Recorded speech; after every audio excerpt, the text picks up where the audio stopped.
Yes, ngoja niweke vizuri jina lake. Kuhani na mwalimu Richard Mwacha. Kuhani na mwalimu Richard Mwacha. Kuna klipu inatembea tembea kumchafua huyo mchungaji wa pale Kimara Temboni, akiwa anaonyesha, kuna mdada anamuonyesha akiwa naye kwenye gari anaongea, alafu anachukua clip. Na nafikiri hawa walikuwa na nia mbaya sana juu ya Kuhani Musa, lakini wamekosa njia, kwa sababu Kuhani Musa pale kwenye ile clip ya kwenye gari lake akiwa na yule dada, tujue ni nani wake, na akawa anamchukua pale, akijichukua na yeye anatafuta kiki tu, lakini pia kingine anatafuta kumtaka kumchafua, lakini hapo hajamchafua chochote, hakuna uchafu wowote hapo. Hata kama ilikuwa kuna uchafu, lakini hiyo mbinu yako imeshindwa, kwa sababu hujaweza kutengeneza ule uchafu sasa uonekane. Kwa hiyo hapo umeloba step. Kuhani Musa ataendelea kufanya vizuri, ataendelea kumhubiri Yesu Kristo, ataendelea na huduma yake,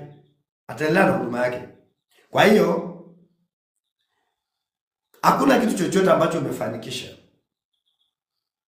Nikwambie tu, hata na watu ambao labda wanaweza wakareact, hiyo reaction yenu yoyote hakuna kabisa, kwa sababu huyo mtu inawezekana kwa namna ambavyo wao wanafanya shughuli zao hatuwajui,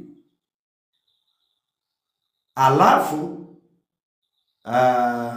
huyo dada au huyo mwanamke akatafuta namna fulani ya kuleta amsha hizo, lakini sasa njia aliyoitumia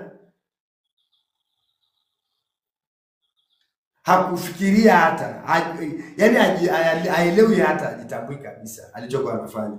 Kwa hiyo ile picha sasa, kupiga picha hivi kwa simu na kumuonyesha mtumishi akiendesha gari lake na kujionyesha na yeye, maana yake sasa, kwa hiyo ndio nini?